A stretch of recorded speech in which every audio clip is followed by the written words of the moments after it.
go. All right. Thank you for joining me today, Brad Rather. Brad served with 573 as a physician assistant. Brad came to the unit in 2006, was it, or 2005? 2004, October 2000. 2004. Okay. So I guess let's just jump in right there. You were with 3505 before coming over, was it? Yeah, originally, yeah, I finished PA school in 2004. Really wanted to come back to division because I'd been in division before. So I thought I'd have to kind of cheese with the Brigade Division senior PA, and he came and give a talk over to all the PA students at phase two. And I'm like, oh, great, here's my time to smooch with him, try to get back to division. And he goes, dude, you're already programmed. You're a jump master qualified PA. You're coming back to division whether you want to or not. Like, well, that's good because that's what I want to do as long as I get an infantry battalion. He's like, yeah, I got you. So I end up in 3505 after that. Oh, good. Yeah, it was kind of that brag thing. You never escape the center of the universe once you get Yeah, there. no, not really. But that's good if that's where you want to be. So, Yeah. okay. Careful what you wish for, right? Yeah. So just starting off real quick, what exactly does a physician's assistant do? When we were in, we always kind of looked at you as the doctor of the unit, but what specifically is your actual role there? So a physician assistant is physician assistant. Physician's assistant applies ownership of a physician. So physician assistant terminology. There's one assigned to every infantry brigade or infantry battalion. Our job is to train the medics and provide medical care for all the soldiers in the battalion. I kind of fell into being a PA just really kind of on accident. I was enlisted 11 Bravo when I first joined the Army in 1986. I spent about almost 6 years as an enlisted guy, and 11 Bravo was a machine gunner, an M60 gunner, not a 240 gunner. So it tells you how long ago that was. And I went to combat lifesaver training. I'm like, hey, this medic stuff's kind of cool. So I got my chain of command, and sent me to EMT school, and eventually went to intermediate EMT as well, and eventually, got paramedic certified as well. And during all my EMS training, I worked in the ER with the nurses. I'm like, hey, this is kind of cool. Nurses are officers, and officers are like platoon leaders and company commanders. So in my dumb grunt mind, it just figured that the nurses were the platoon leaders for the medics. That is not the way it works.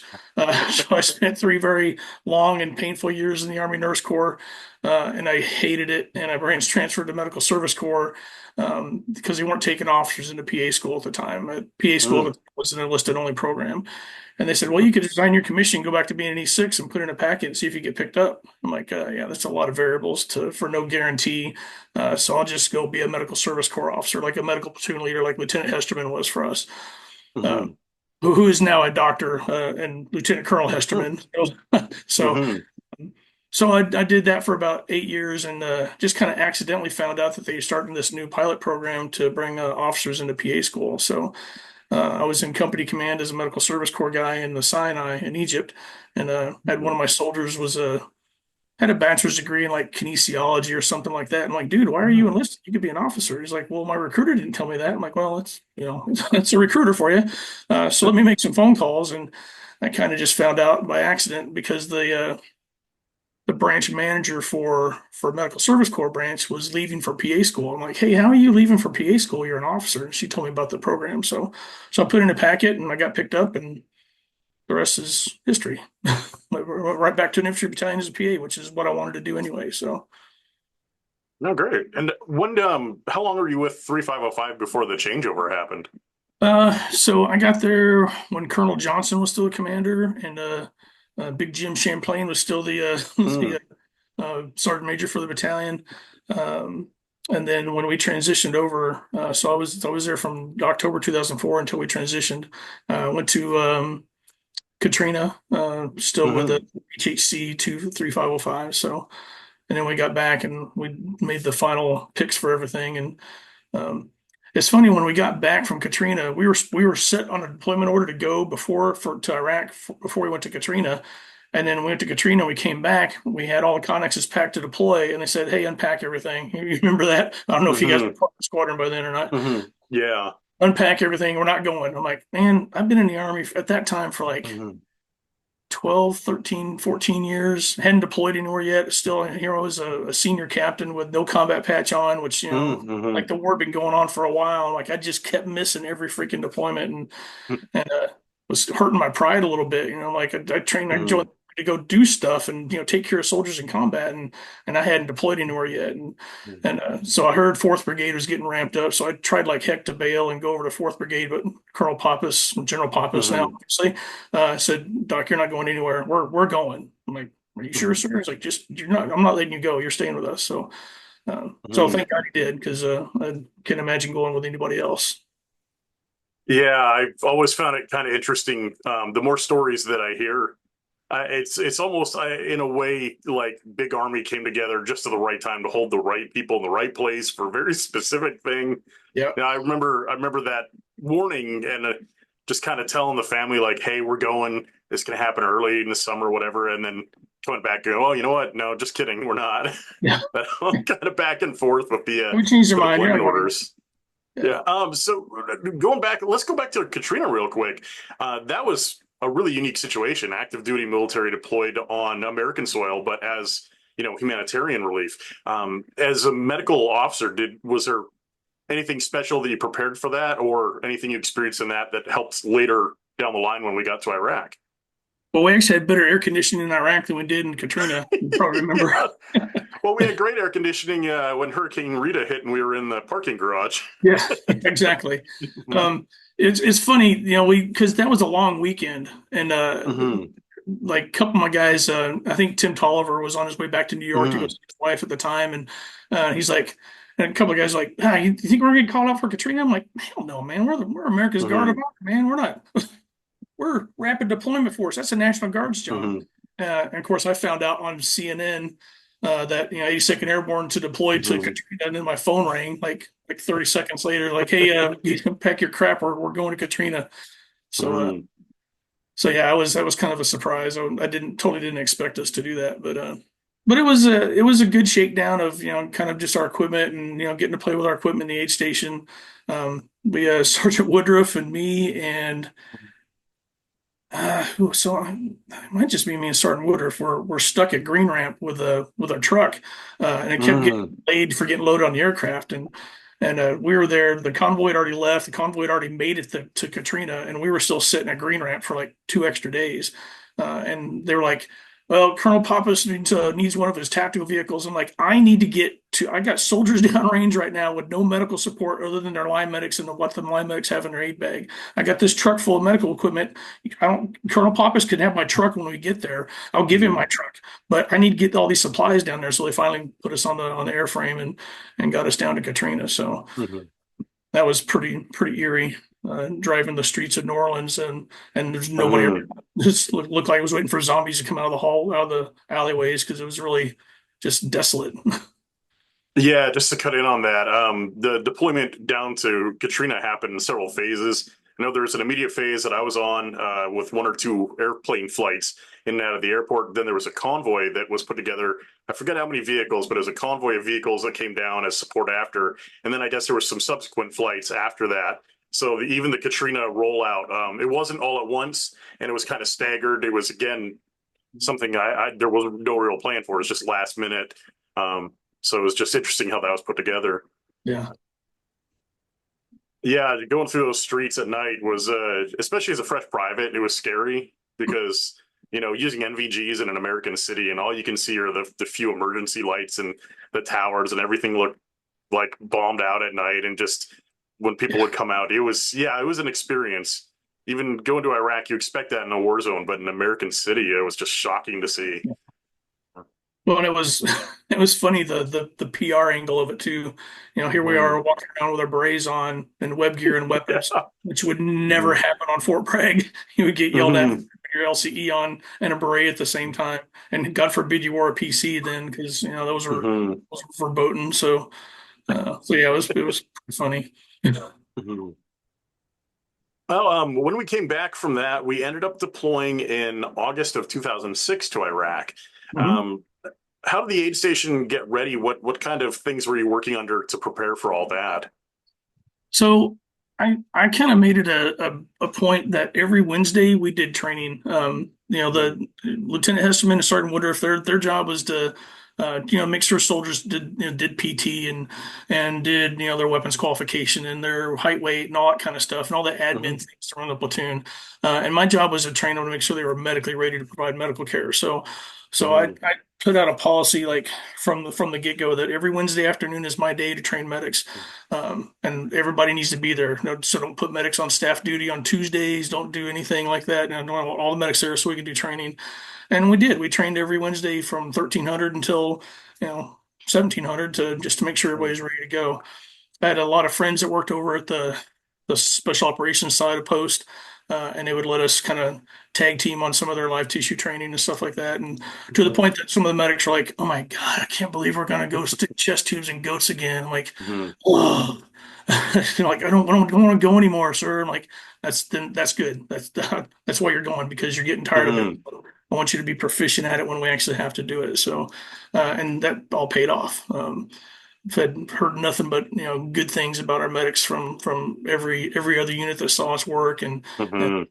never really heard anything negative about the medics. So um, good bunch of guys and gals. We had Mhm. Galindo that came in, got assigned to us while we're Mhm. in Beering. We're like, what the hell are we supposed to do with this female? And she had more shit. She cusses worse than any of us ever could think of. Mhm. So she fit in really well with the platoon. Yeah, I remember the training that kind of passed down to the platoons from that, and it was all driven through the medics and through the medic NCOs. The nasal pharyngeal, I remember doing those out in the field when there's nothing else going on, and hey, we got tubes. Come here, we're gonna learn how to stick them down a nose, or all the sucking chest wounds, all of that CLS. Yeah, All those courses that got passed down to us were just excellent. The way they were taught and the expertise that came out of the aid stations. yeah, yeah. They did it. He had some really stellar senior medics. Like Adams was a senior medic for Bravo Troop, Mhm. Alpha Troop. Tim Tolliver was a senior medic there. Um, Charlie Troop, Edie Malari. Mhm. All those guys were awesome. Did a great job. I love them all still. Still keep in contact with them. Mhm. Probably one of the best compliments I ever got as a provider was after that one VBID at Asada when Lieutenant Walsh had all the shrapnel wounds to his face. Mhm. They all came back to Fob Warhorse to get worked on.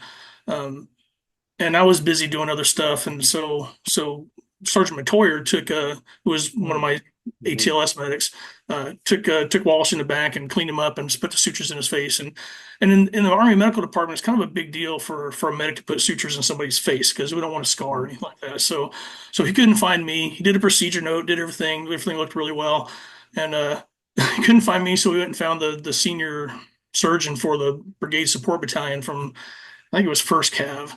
Yeah, it was First Cav.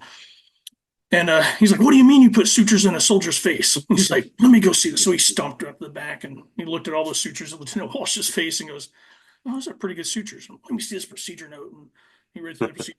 He goes, "That's a really good procedure note. Who taught you how to do this?" And of course, Sergeant Matoyer was like, "Oh, what's this major's yelling at me like." Oh, well, Major Rather, my PA showed me how to do that. So, okay, good. Get out of here. So he went and came and Mhm. found me later and goes, dude, man, your medics are really well trained. I'm like, Mhm.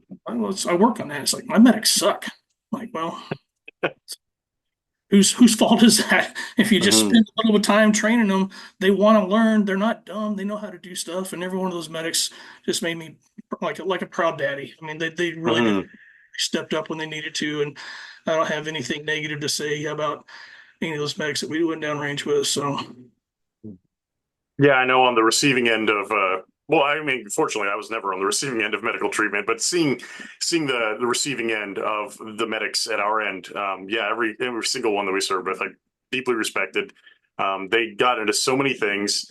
Uh, well, I guess why don't I seg into that? So when we got overseas and started getting out into the patrol bases, one of the tasks that you undertook, at least with Alpha Troop, was setting up an aid station out of our first outpost in Zagania. I think we called it Combat Outpost Shadow.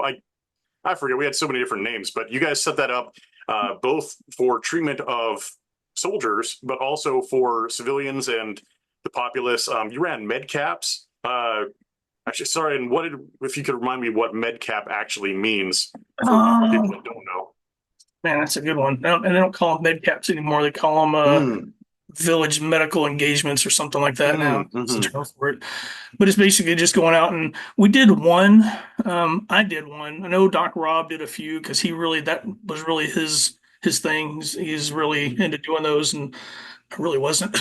So Mm-hmm. so we went and did a lot of those. I did one the day after Ben Saban got killed in Asada. We Mm-hmm. had scheduled in Asada for the next day, and it was all I could do to muster the Mm-hmm. ability to do that one after Ben died. But we did one, and a lot of the civilians that were near the patrol base had injuries that they had lacerations or Mm-hmm. sutures and just things that need to be taken care of for them. So I was glad to do that, but my main focus was taking care of soldiers and the Mm-hmm. Iraqi army guys and Terps that were with us. I probably spent as much time working on Iraqi army guys, thankfully, Mm-hmm. more than I did U.S. soldiers. So, um, but a penetrating trauma is a penetrating trauma. A blast injury is a blast injury. So learning how to do those skills, especially on an Iraqi, just helped my skills even better when I had to do it for an American. So. Mm-hmm. Yeah, that made I know it made the tour very difficult, just psychologically, emotionally for a lot of the aid station. Unfortunately, the fact of war is we had a lot of women, a lot of children that were brought in. Yeah. I remember instances where people couldn't be saved. I remember instances where there was I don't want to say there was a fight to get medical evacuation for them, but sometimes it was very difficult to get medical evacuation. I remember Yeah. that our medics and aid officers pushed to have that happen. Um, I give a lot of credit. I think we would have lost a lot more people did we not have that training, the structure, and all the emphasis beforehand. Yeah. Um, you already mentioned. I guess we should probably talk a little bit about Ben Saban and like the medics. All of our medics were very much in the heat of things with everyone else. Took as much, or I mean, by proportion, more casualties than a lot of the other units.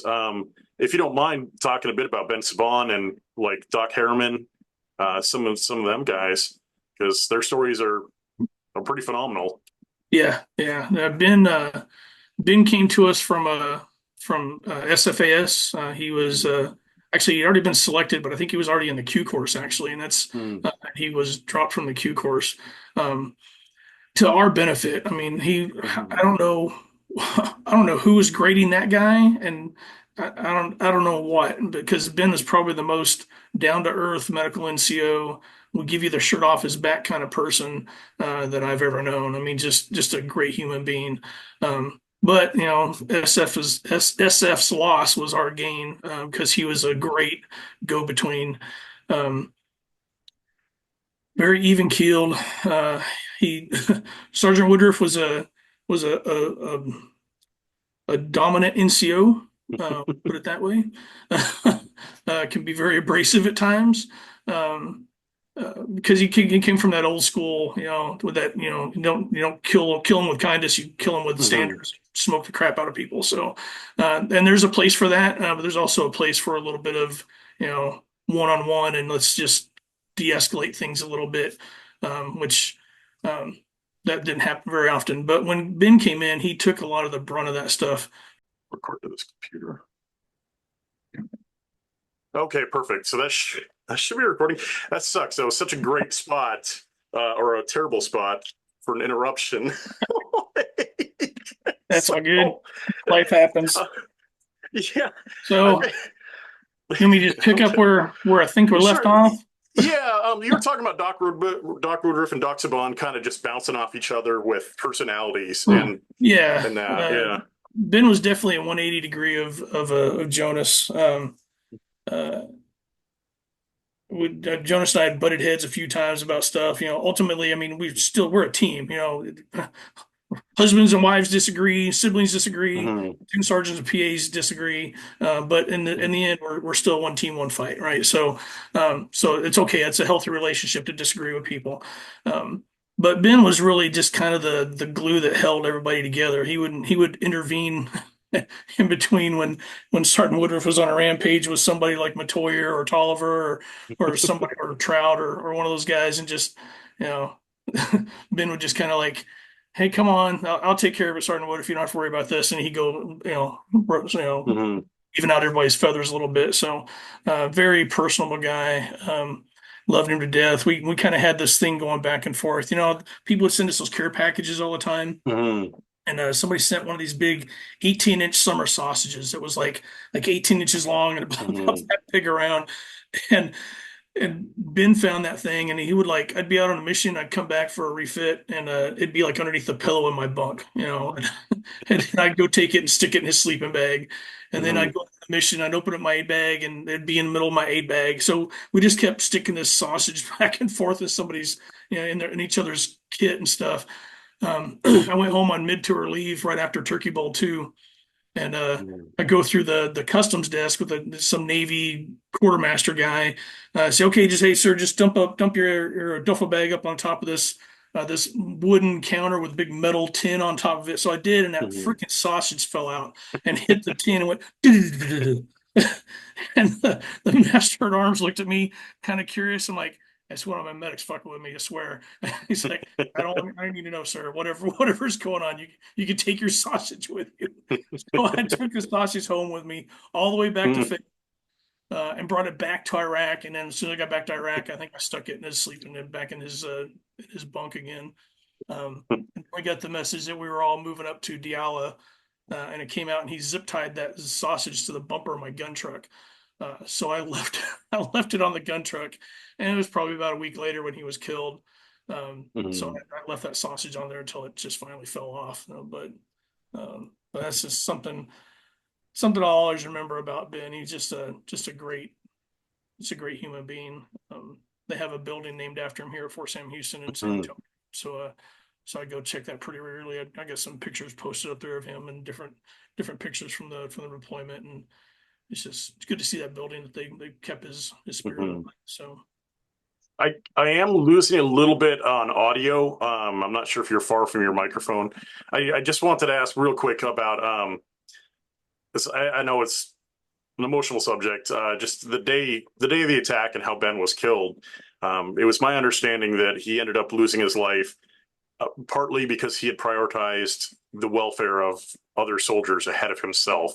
And I just always found that really inspirational, if sad story. If you don't mind touching on that briefly. So from what I understand, he was just relaxing behind his gun truck, reading a book, Mm-hmm. and he saw the vehicle, and his truck was parked right in front of the aid station, which was, I don't know, 50, 75 feet away from Mm-hmm. the front where the concertina wire was. And the vehicle came into the front, got caught up in the concertina wire, and Ben recognized what was happening, and Mm-hmm. somebody else was just walking by and not really paying attention from what I heard. So Ben broke from cover. If he'd have stayed where he was, he probably would have been just fine because he was behind a blast door, that 500-pound frag 5 kit door on Mm-hmm. a gun truck. Um, he probably would have been okay, but someone didn't really see what was going on, and he's like, "Hey, get out of here!" And he broke from cover to make sure that guy moved, and then the detonated. And apparently, a piece of shrapnel went through and hit him in the groin. I can't Mm-hmm. remember if it was the right side, and that severed his femoral artery. And usually within about 3 minutes, people bleed out from a femoral artery laceration. Mm-hmm. Um, and he got up and someone told me, they said, "Hey doc, you okay?" He's like, "Yeah, I'm good. We're gonna have casualties. Get the aid Mm-hmm. station running." So he was treating patients and then finally just collapsed from blood loss. And then they finally realized, yeah, it was from the shrapnel to the groin. So Mm-hmm. I wouldn't have expected any less from Ben. That's just the way he was. And even if he'd have known that he was injured, that wouldn't have slowed him down any. His still focus would have been on taking care of soldiers. So Mm-hmm. Yeah, it's sorry, it's hard to talk about it. Just it's also, pretty amazing. It's an amazing thing to have an it individual is. like Yeah. that. Yeah. Yeah. And unfortunately, he wasn't the only medic hurt. I know Doc Harriman had his leg almost shot off in an accident, but Yeah. yeah. Yeah. So yeah, um, I was exfilling from a different LZ site than they were. They were exfilling just a couple of clicks up further from where we were. But yeah, as they were exfilling, the 240 gunner on the tailgate, the CH-47, didn't put his weapon on safe. He had those butterfly grips on the Mhm. 240, and didn't put his weapon on safe, and drug his handset, his cable from his headset, across the butterflies just as Harriman was getting on the aircraft. So it's funny now. It wasn't funny then, but yeah, Mhm. we still give him crap about it. But But yeah, I took several rounds to the leg and collapsed and both broke bones and both bones in Mm-hmm. his leg. And of course, it's under the rotor wash, so he didn't really hear anything. He just collapsed. So Mm-hmm. honestly, drug him aboard and he put his own tourniquet on. He threw his helmet at the gunner who did it and gave him his own morphine shot and basically took care of himself pretty well. Uh, but yeah, Harriman. It's funny how there were times pre-deployment that I wanted to choke the shit out of that kid. Um, just because he was a punk kid, like we Mm-hmm. all was a punk kid at that age too. Um, but I always had a kind of a special place in my heart for Harriman because he reminded me of Mm-hmm. me when I was his age at the time. So, um, but we get down range and that's where people's true colors come out. You can Mm-hmm. be a troublemaker back in the States but you Mm-hmm. badass on the battlefield. And that's where it really matters. So and Harriman, God, bless his heart, he was he was a badass on the battlefield. Him treating Derry Fink on the objective on Yeah. rounds, and his aid bag was shot to shit, and his IV fluids are leaking down his back, and he's like, I think I'm hit. And like, no, it's just my IV fluids, but his IV fluids were literally Yeah. an inch away from his back, so an inch lower, and he would have been shot through his back. So. I Uh, was gonna say I don't know if I'm misremembering him. I think he went out with mortars early on, doing yeah, like Iraqi training yeah, yeah, escorts, him and I and think Johnny Workman, yeah, yeah, they got shot up in that as well. Like yeah, I don't yeah. know, He's they kind of they a really shit had it out magnet. for that kid. Mhm. Yeah, he definitely Yeah. kind of a shit magnet. Hmm. No, he's a good guy. He's in a better place now. Like, and Oh, I guess we he's can't. awesome. I guess you can't phrase it that way. He's doing well now. He's doing well. Yeah, Yeah. yeah. Yeah. No, he's doing great things. So I'm real proud of him.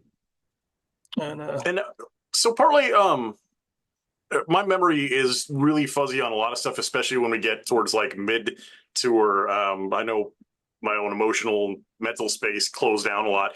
Did you go to Bravo or Charlie Troop about mid tour? right after the second Asada bombing, I went to Asada, Charlie. Okay. We figured if they were going to continue to get VBID'd on a regular basis, and Hmm. that's so casualties were happening, then I felt that that's where I needed to be as a PA. I always wanted to put Hmm. myself the highest casualties are likely to be on any operation because that's where I can do the most good. I couldn't, and we Hmm. changed doctrine on that deployment as well. I mean, doctrinally. Hmm. The PA sits in the battalion aid station. The troops are forward. The medics evacuate to an ambulance exchange point, and the ambulance exchange point picks up casualties and brings them to the aid station. We treat them. We put them on another ambulance. They meet in an ambulance exchange point to go to the Charlie Med at roll two. Hmm. That didn't happen because if I'd have stayed on Caldwell and I mean, it would have been nice to just stay on Caldwell and watch movies, Hmm. and go to the gym every day and not do anything but see a couple, minor sick call things, because all those patients, all those guys are getting hurt at point of injury or overflying Hmm. Caldwell right to Warhorse to the roll two, or more frequently right to Balad to the roll three to the surgical hospital. So, so if Hmm. I didn't go out, and then I wasn't going to be able to take care of anybody, and I couldn't sleep at night doing that. Hmm. So I would go, especially when the Charlie Troop, when I got over the Charlie Troop, I did the same thing when I was in ZAG with you guys in Hmm. Alpha Troop too. I'd spend about 2 weeks out, and then I'd go back to Warhorse for like a 40-hour refit, and call my wife and get a shower and a hot meal, and then come back out and do it all again for another 2 or 3 weeks at a time. So, Hmm. which Yeah. sucked. That's where everybody needed. That's where they needed the help though. So. Hmm. No, that's something I always respected. Was it seemed like everyone in leadership positions was out in the field as much as they could be. Okay, was it Doc Rob that got a head injury from an IED? Actually, When I have he's pictures of division that, surgeon, right? Or and squadron surgeon. yeah, he was our squadron surgeon, and Doc Rob, awesome dude, family medicine doctor by trade. So when he got to us, he's like, Brad, I don't even see soldiers at sick call. I see family members and kids all day long. He's like, it's all right, we got you. We'll get you spit up and this stuff. Um, and most non uh, aggressive, very very passive, polite, nice, Mhm. just good human being. You know what I mean? I mean, just same guy would give the shirt off your back. You never hear him say anything bad about anybody. Very awesome dude. And when I heard he got hit, and I was actually Hmm. I was worried for him. Actually, I teach a class on traumatic brain injuries, and I have his Hmm. pictures from when he got hit that I Hmm. use as a Hmm. demonstration during my class because you get a lot of I teach PAs and doctors that are getting ready to deploy Hmm. downrange for the Army. So I teach them tactical medicine, and like don't think that you're out of harm's way just because you're the PA or the doc. You can get blown up in a vehicle in a convoy just like this. And I show them Doc Hmm. rosters. Just kind of kind of brings home the point of how to treat traumatic brain injuries. So he uh, he got hit pretty. It's good that he was a doc because docs are traditionally not very tactical people. So I'm sure when he got in the back of that Humvee, he did what most non-tactical people do in the back of a Humvee. He probably went to sleep because it was tired. We're doing stuff Hmm. tactically trained to be searching sectors for fire and stuff like that. And that's probably what saved his life because that shrapnel came through Hmm. and embedded in his helmet, like right here. And if he'd have Oh, been awake, wow. it would have embedded in his face. If it had been me Oof. sitting there, taking my head off because it'd take me off at the neck. Hmm. So God was looking out for Larry Robinson that day for sure. I Hmm. confiscated his helmet. We're supposed to send all those things back with him, but I'm like, no, we'll just call this a combat loss. And I saved it for him Hmm. and gave it to him when we got Hmm. back to the States. So that's definitely a wall hanging mantelpiece right there. So Hmm. he's doing well. He's married to the same wife. I think he's got 4 or 5 kids now. Still Hmm. practicing medicine, but he's doing well. Oh, good, good. Yeah, no, like all of our medics were just in the middle of everything. Timmy Tolliver, he was blown up with me at least once. He treated my gunner Randolph. He took IED shrapnel to the face, and from the same IED, and Tim was right there treating him as soon as it happened. And just, yeah, I always had the utmost respect for all of our medical staff. Just you guys were always out there, like literally saving lives. Like, you Yeah. know, yeah. Yep. Yeah, Um. Tim did a good job. I think he did most of the senior medic stuff for Alpha Troop, um, Mhm. and did a great job out there. And of course, senior medics are out on small kill teams with first sergeant and Hmm. Yeah. he's doing their jobs. And actually, he like Tim had to engage a hostile target, and he was the only one that had the line of Mm-hmm. shot on him, and ended up having to take the target out because it's a medic is still a rifleman. A medic is a Hmm. shooter first, and a medic second. And once the threat's been Hmm. neutralized, then they become a medic. So, and Tim was a former grunt like me, so he's definitely Hmm. you know not afraid to squeeze a trigger. So Hmm. Yeah, it was interesting serving in an airborne unit before I went anywhere else, just because um, you don't really realize how those skills, everyone has to do everything at some point. You have to be ready for anything. You don't have a protected role for the most part. And that came across with medics as well as anyone else. yeah, yeah, yeah. There's no special. We have a Geneva Convention card that that's Mm-hmm. for medical people, and in case you get captured, you're supposed to be. But ISIS and the Wahhabis didn't follow the Geneva Convention, uh, Mm-hmm. so yeah, that's one thing about tactical medicine that we really try to emphasize to providers is that you are still a rifleman, and just you carrying a pistol does not help you defend yourself on a battlefield. A pistol is a way to fight your Mm-hmm. way to a long gun to keep you alive in a fight. You need to be proficient with a long gun and be comfortable using it to Mm-hmm. defend yourself and defend your patients because ultimately we're still a rifleman first and then you're a medical provider second. Well, there was little things too that don't get talked about a lot, like the field hygiene, setting up a patrol base out of nowhere.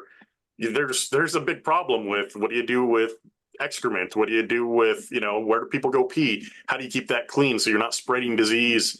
Um, when I was a young private, I always assumed that was things that like everyone would do, but then seeing other units that did not do that. Because I remember you and the aid station, especially we went, the first thing we did was establish slit trenches, and then the tubes for urine, and then built up from there to have more facilities. And hey, we need showers because you have to keep people clean, because if not, Right. you're going to be getting skin stuff. And that's another side that just doesn't get talked about a lot, because it seems like I want to say like intuitive, but it's not intuitive. People really don't think about that in those situations if it's not directed and part of an orderly plan. Yeah. Yeah, no, 11 Bravos and 19 Deltas are dirty little creatures anyway. Mhm. So they, Yeah, especially 19 Deltas. So we live in the mud. yeah, exactly. Well, if we can ever get you out of your trucks, that's the big Yeah. death before dismount for a 19 Delta. Um, uh, but yeah, just having baby wipes and field hygiene stuff. And of course, at a ZAG, we didn't have an MKT when I was there. One Hmm. came in later, but we had a freezer truck and hamburger Hmm. meat, a couple barbecue grills, and Yeah. that's what we were eating on a regular basis. I still can't look at an Otis Spunkmeyer muffin today without Oh, looking at it and I wanting hate to those. smell it. Yeah, No, never they again. cause a visceral reaction for me.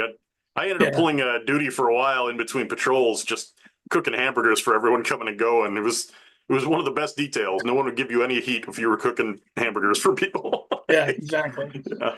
So yeah, making sure everybody's clean. And what's funny was when we were in Katrina, everybody was so obsessed about, hey, bleach the bottom of your boots before you come in here. Mm-hmm.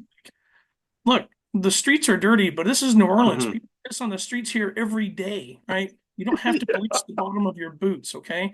but Mm-hmm. but they were obsessed about it. So it was good to see there was. I would much rather see people overcompensate than blow it off and cause a lot Mm-hmm. of sicknesses and stuff. But we didn't really have a whole lot of people getting sick from Mm-hmm. skin diseases and infections and stuff like that. And that's really I've never really thought of that, but I Mm-hmm. really didn't see a lot of those. I saw, plenty of lacerations that I had to suture up, but we kept them all clean, and I put everybody on antibiotic in case I had a laceration because it's Mm-hmm. dirty out there. I wouldn't normally do that in the States, but when you can't have a shower every week, or every day, um, then I would always put them on an antibiotic just to make sure they get an infection. Did not get an Mm-hmm. infection, so yeah, the No, I field thought, yeah, the field hygiene did really well. We didn't have problems with mosquitoes or other insects. Like a lot of the reports that I was heard from other units, we just didn't have to worry about that because things have been established. And you're right, yeah, we didn't really have a lot of skin infections or anything. I know personally, I didn't get sick until we got home, and I know part of that I think is the adrenaline, where your body just keeps you running yeah, until it can relax. But also, it was minding the little p's and q's along the way made a real big difference in the end. yeah. Well, and the food was certainly different. Your body's not Mm-hmm. used to the grease and the everything that we get fed here in the U.S. And Mm-hmm. it's definitely I noticed that just going on leave, and kind of tear up your stomach for a few weeks while you're on leave, and then you got to get readjusted to it when you come back down range. So, Mm-hmm. So after 573, where did you end up going? You stayed in for a while, right? so yeah, I went to ILE, intermediate level education, which is kind of like the officer version of like ANOC at the time. It's a Mm-hmm. advanced NCO course, or no, what's it called now? Senior leader course, advanced leader course, ALC. Um, so it's kind of like the officer version of that I had to make lieutenant colonel someday. Okay. I know I like that. It's summer and it's not terribly hot here, but I have to turn all the fans and everything off. Otherwise, you can't hear anything. So So what I'll happens when you just live in the I'll blow communist on the state of camera. Washington? Oh God, tell me about it. Yeah, no. Pretty soon when we can't afford air conditioning, it's going to be uh, anyway. Yeah. Um, yeah, sorry, I didn't want to cut you off there. We were just talking about you were saying you went to ILA. I went to Mhm. ILE, and then came back and cleared division, and I had always wanted to go to Italy to the 173rd. Mm.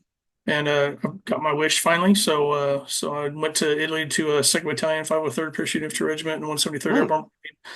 Um, the same time that we were going through what we went through in Iraq, the 173rd was going through the same thing in their OEF 8 Mm. regiment. And that's where the movie Restrepo came from. That was all the unit that I was. Mm. They had dealt with that on the same time frame that we were dealing with our stuff in Iraq. And they lost 8 guys in one day at Mm-hmm.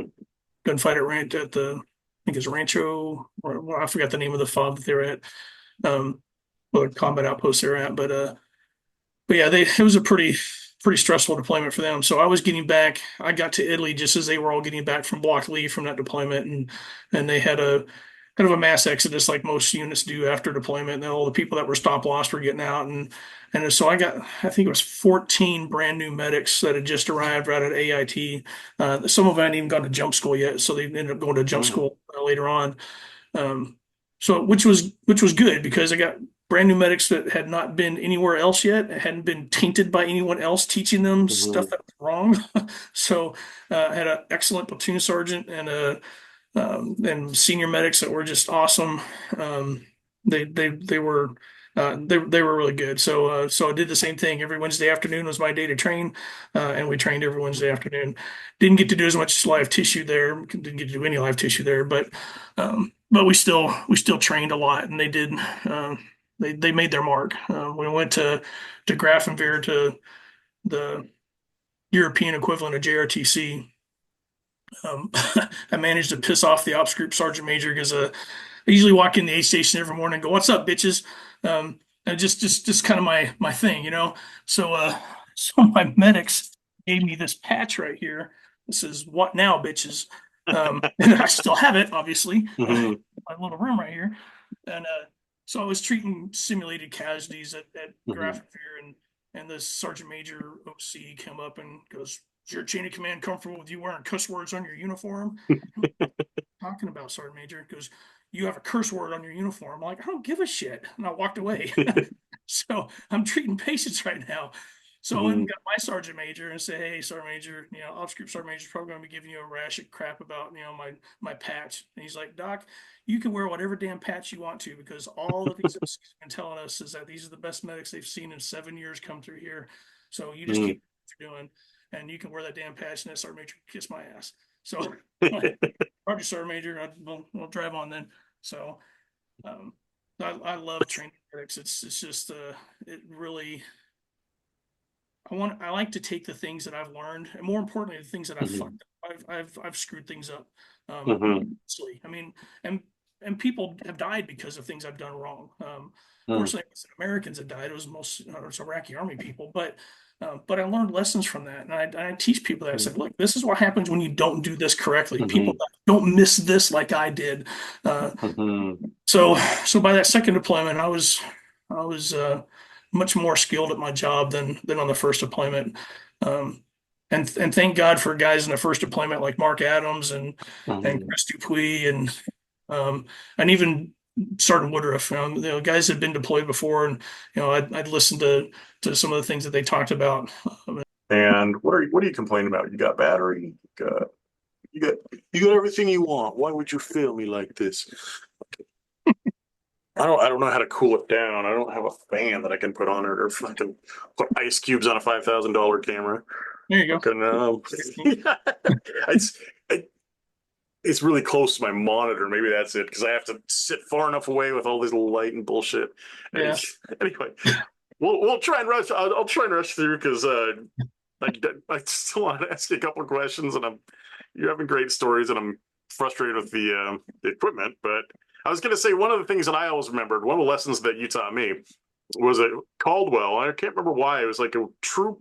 The whole troop was together doing some briefing about something, and someone asked me how the how something was. I don't know. Anyway, I ended the sentence. I said, "You know what? It's good. It's good." And you looked at me and you said, "Well, God damn it, Ace! I thought you had a degree. You know that it ends in well."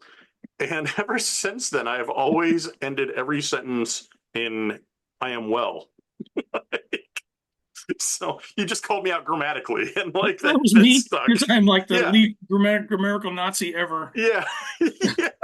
I was just like, shit. I just got called out on that. That might be.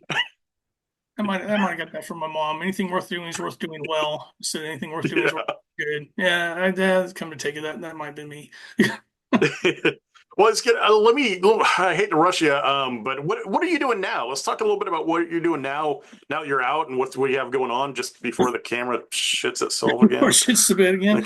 Like, So I'm pretty lazy. I don't do a whole lot. hmm, That's not true. I work full time for the Army as a hmm, contractor, teaching tactical medicine for at the Tactical hmm, Combat Care course. That's my full time job. I still work about 3 or 4 shifts a month just to keep my skills up and work hmm, in the room.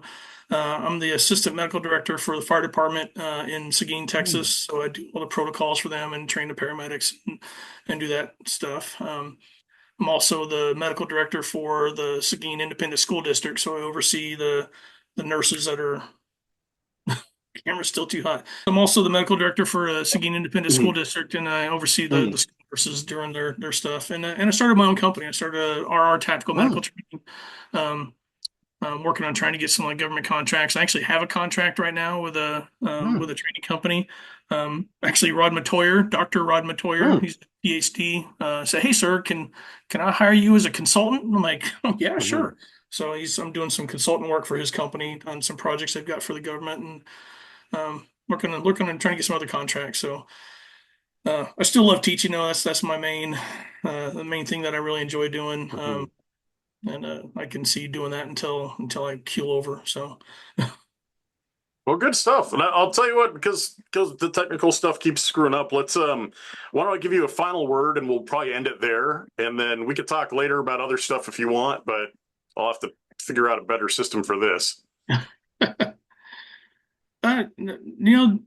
just the relationships that we have in 573, I've not seen anywhere else in the military. I mean, Hmm. even in my deployment with 173rd, I love all those guys. I still keep in contact with them, but we didn't have the stress that we had with 573. I think we were just a much tighter unit. I had good chain of command in both of them. I had no complaints with my sergeant major or the commander or the Hmm. company commanders, and again, good medics, great medics, but just not the bond that we have from 573.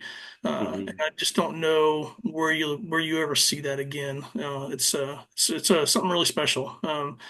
And I look forward to our reunions every year because it's Hmm. just I'm pretty sure everybody feels the same way about it. It's just a tight knit group of people, um, and even the ones who are having everybody has some issues with PTSD. I mean, we all do. I did too. I'm not one of those guys who beats my wife or drinks too much. I don't drink at all, so Hmm. I'm not an alcoholic. I'm not only keeping down one job, I'm keeping down four jobs. Hmm.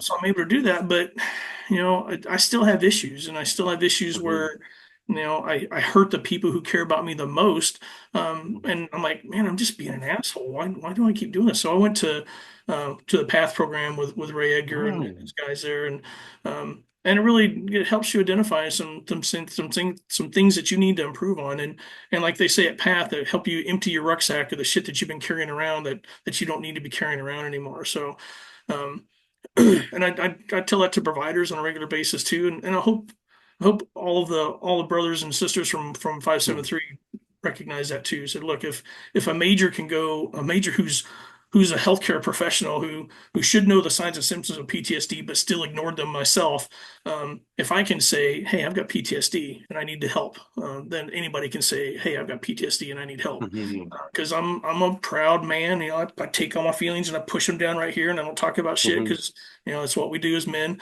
Um, but we don't need to. You can definitely talk, especially around that comfort of brothers and sisters who've been there and done the same thing. Hmm. They know the same things that you're feeling. So reach out. Go get up there with Ray and they're the folks that are working at Path, and it's a great Hmm. program. You won't regret No, it. honestly, that's why I love doing these interviews. The more people I talk to, the more that we talk in general, the more that comes out, the more it helps everyone. And I know talking is part of my therapy, but I can't really talk to strangers. So talking to other people who were there or know every time I tell it again, it helps me. And I think a lot of people are in a similar boat, but also talking to a stranger about it is dangerous. Emotionally, it's dangerous, And so yeah, the PATH program looks great. I've told Ray that I'm gonna try to attend it this October, and I've been asked not to do too much about PATH because it's better to go in knowing nothing about it. Um, so I kind of want to ask your experience about it, but also I kind of don't. So, It's good. I mean, what I mm, what I will tell you without giving away the whole secret is that it's a mm, small group of people, like 7 to 8 people. So it's a small working group. You build a tight relationship with those people over time. And we have, as military folks, we have a tendency to say, well, you don't understand me because you're not an army guy. mm, You're just a mm, cop who had to shoot somebody in the line of duty. Well, they have their own issues as well. mm, We're not special as combat veterans. We're not traumatic experiences are not just we're not the only mm, ones who experience that. Other people do too. Now, obviously, sometimes it's different. Well, not sometimes, many times it's different, but it's still the same trauma, and how we react to it is still the same. We can either mm, react to it or we can respond to it, and that's what they really talk about more at Path. And I won't take away their, won't give up the whole thing there for you, but it really does, it does help you process things a little bit better. I'm really glad I went. So. Oh, good, good. I'm glad to see that you're doing well and are adjusted as well as you can be and keeping super busy with things. I guess we'll end it here before the camera ends it anyway. But I want to thank you again for talking to me. It was really good seeing you again at the reunion, and and yeah, let's keep in touch and definitely catch up, especially when you get more rolling with your contract and your private business. Great. Thanks. I appreciate it, Sean. Take care. Perfect. All right. Thank you and have a good night. You too.